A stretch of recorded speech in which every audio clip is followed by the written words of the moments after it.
So yes, get this, a fellow Diablo 4 fan did some digging into the game's files and discovered what appears to be new skills and abilities linked to either a new upcoming class, or it could be these skills are expanding the existing class system. Plus, could we be getting followers, or what is known as a clan bank? More on that in a moment. And we have a further idea of when Season 1 might actually start based on some crucial evidence of the past.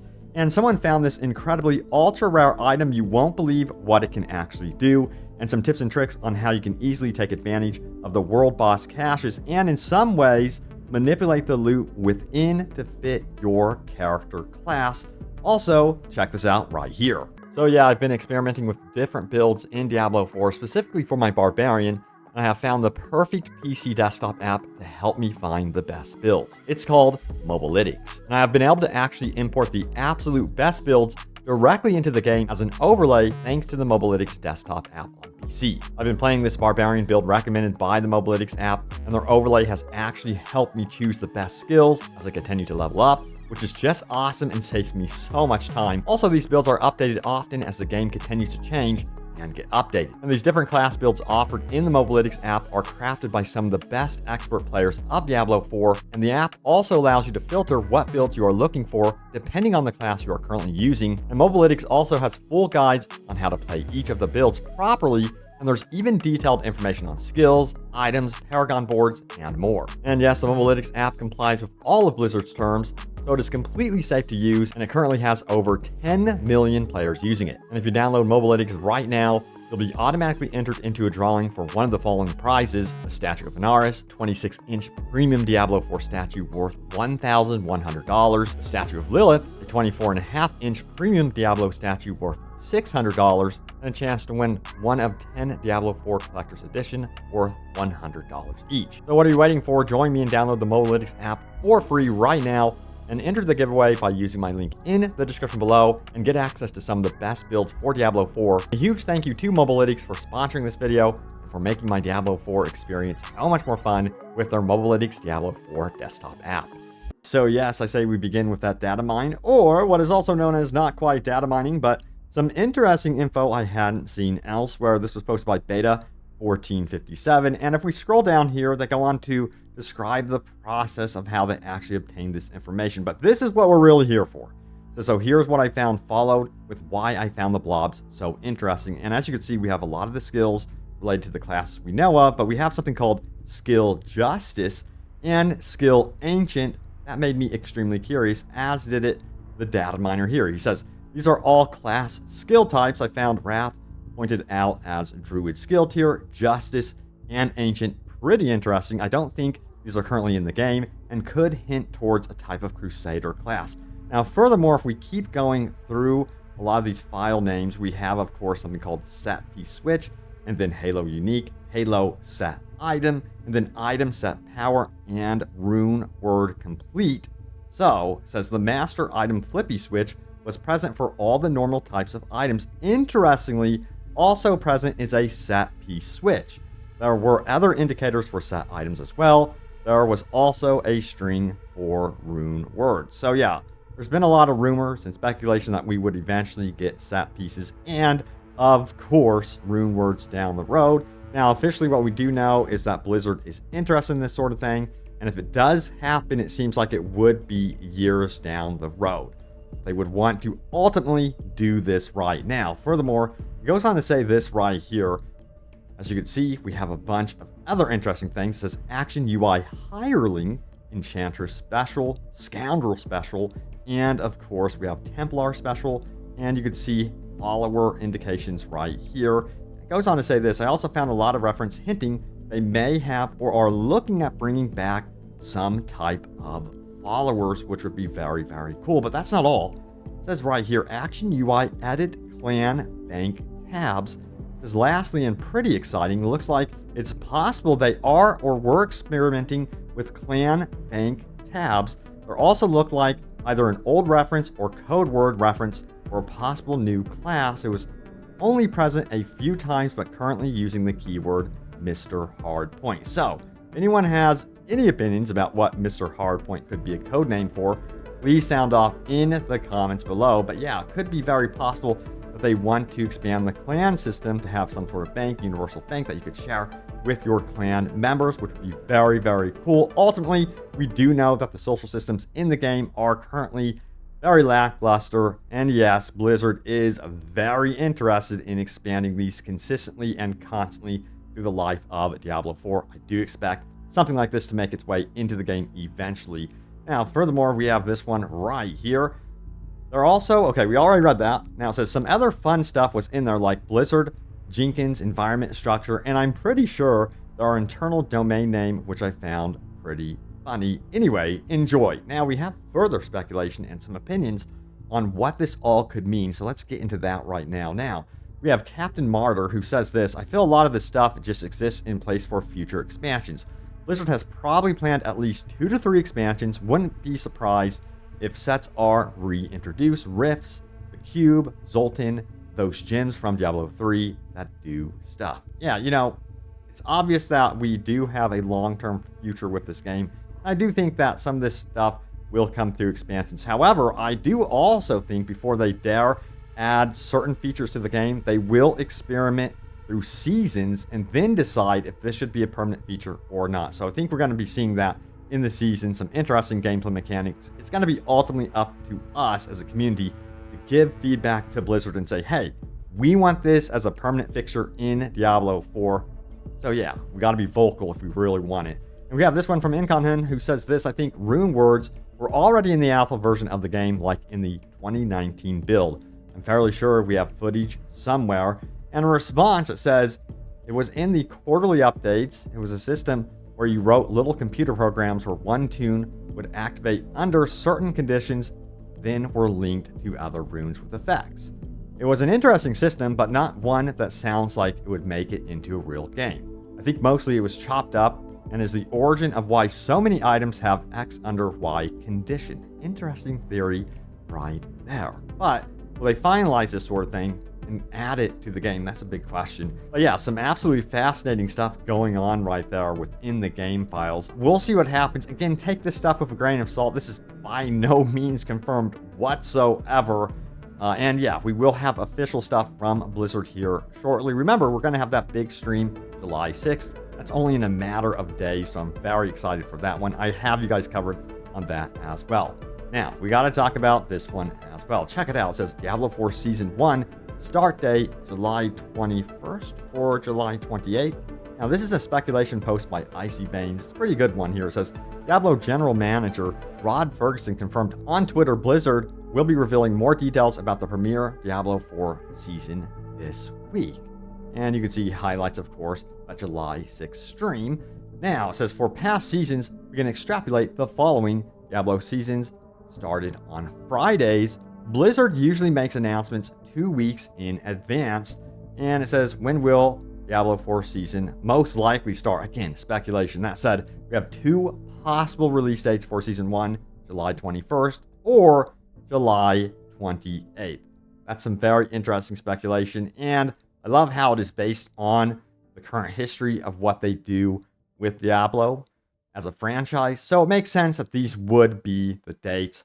We'll see if it pans out to be true, but I do think that they are onto something with it being 21st and the 28th. And yes, we have this one posted, of course, by wowhead.com. It goes on to say this: Melted Heart of Sea League, the final ultra rare unique, has dropped. And this ultra rare does something extremely impressive. So let's get straight into actually what this does. So if we scroll down here, it goes on to say the following right here: Melted Heart of Sea League. It's an ancestral unique rare, 820 item power. Now, first and foremost, has 18.5 resistance to all elements, but that's not the big reason why it's so special. You gain 30% maximum resource. In addition, when you take damage, drain 8 resource for every 1% of life you would have lost instead. That is extremely impressive.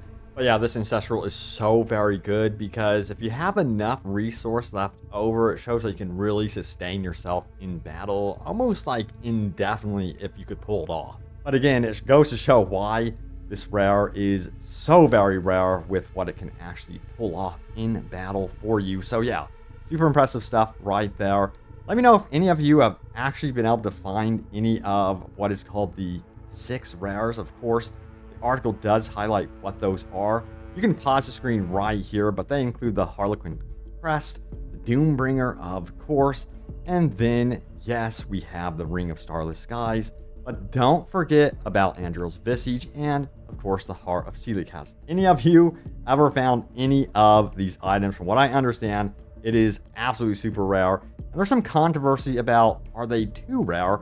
Now, I did make a video about this previously. A lot of you want them to remain as rare as possible.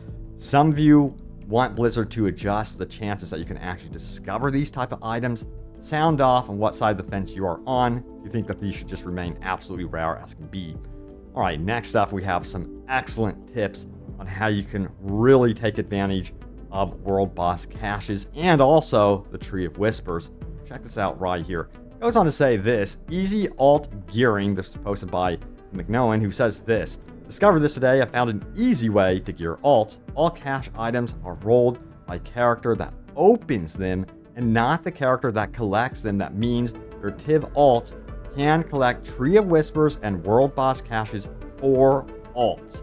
I've tested the following. My 95 main sorcerer gave a Tree of Whispers legendary weapon cache and a TIV world boss cache to my 55 barb who opened them. The gear all had barb stats and affixes. Some of it was even ancestral. Ancestral items are all rolled with level 60 requirements and not 95. Doing this, my barb has a bunch of upgrades when he hits 60 and goes from Tier 3 to Tier 4. News to me. Have fun with your alts. This is an excellent tip.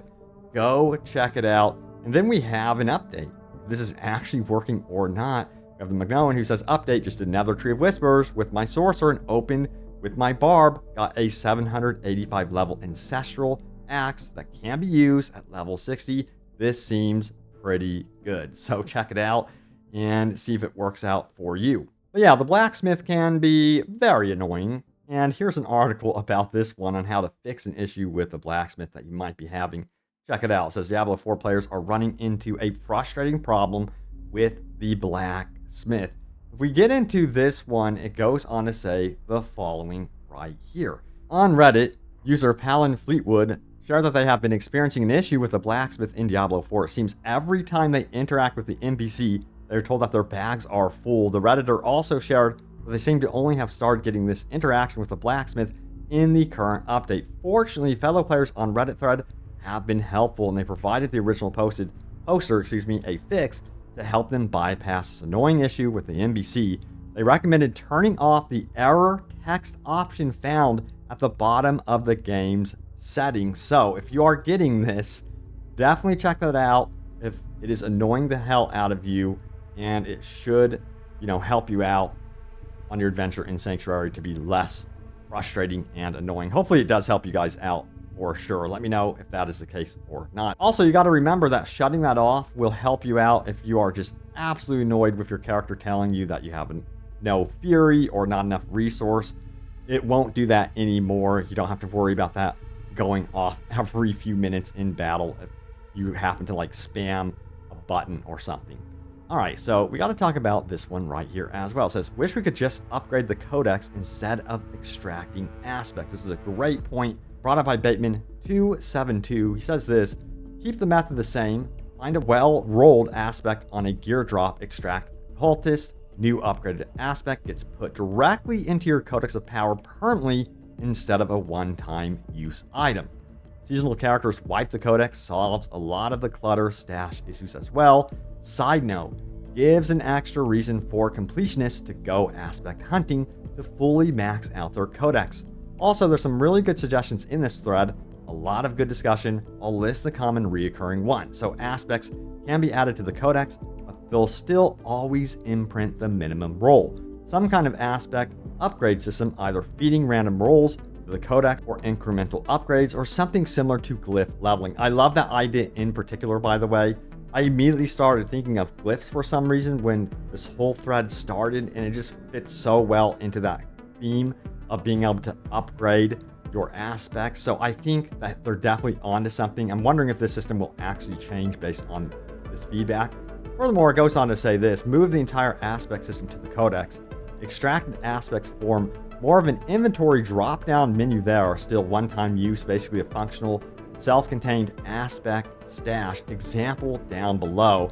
Pick an aspect of XSX, get a drop-down with 20%, 3 available, 19%, 1 available, 10% unlimited. I love this.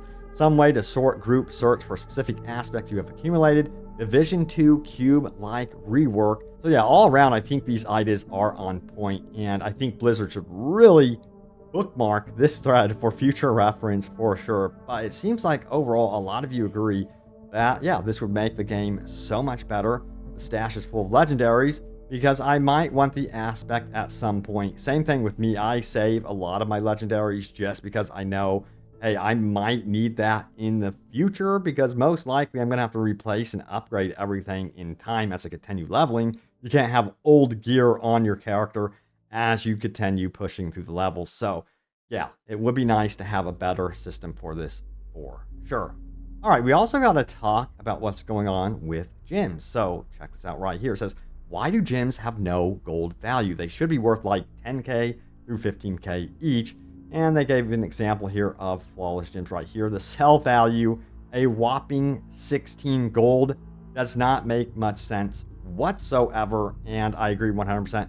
They need to adjust this in some way, shape, or form, especially for the rare gyms out there. They need to be worth something. But yeah, now it's time to get into your top comments. Remember, leave a comment down below. It could end up right here in a future video. So yes, let's go to my most recent video, shall we? Which was this one right here. It goes on to say this, official updates, and this is impossible. There's no way. New secret way to get uniques. So check out that video. If you missed it, there's a theory that if you follow the rats, they may actually lead you somewhere valuable.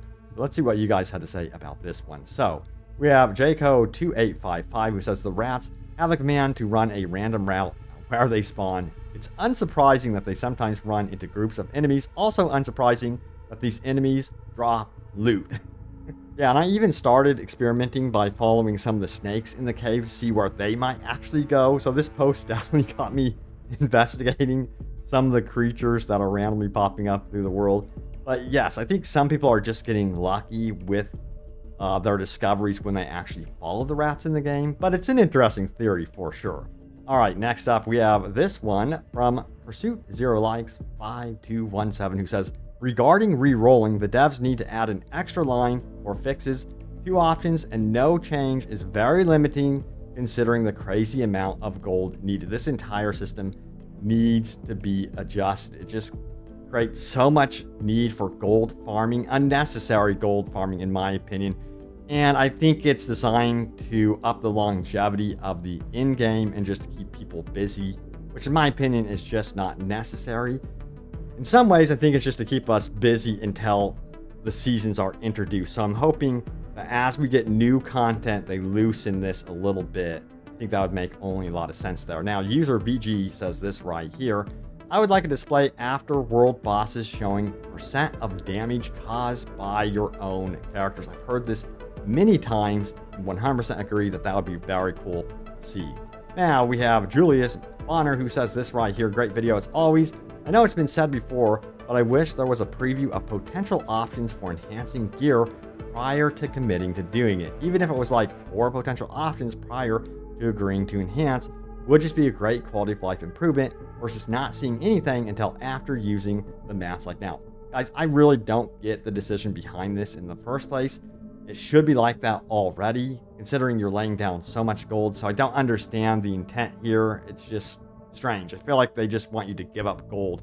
They try to find reasons for you to use gold in this game. But yeah, we'll see what happens in the future. I think it will be adjusted once we get new features introduced into the game that make gold more meaningful. That's just how I view it from a development standpoint. But there it is. Thank you all so much for watching. Stay tuned here for more Diablo 4 news and updates. I have you guys covered as always. And maybe, just maybe, I might drop a Starfield video or 2 to test the waters. We shall see. Let me know if that's something you guys want to see. But thank you for watching, and I will see you all next time. Take care.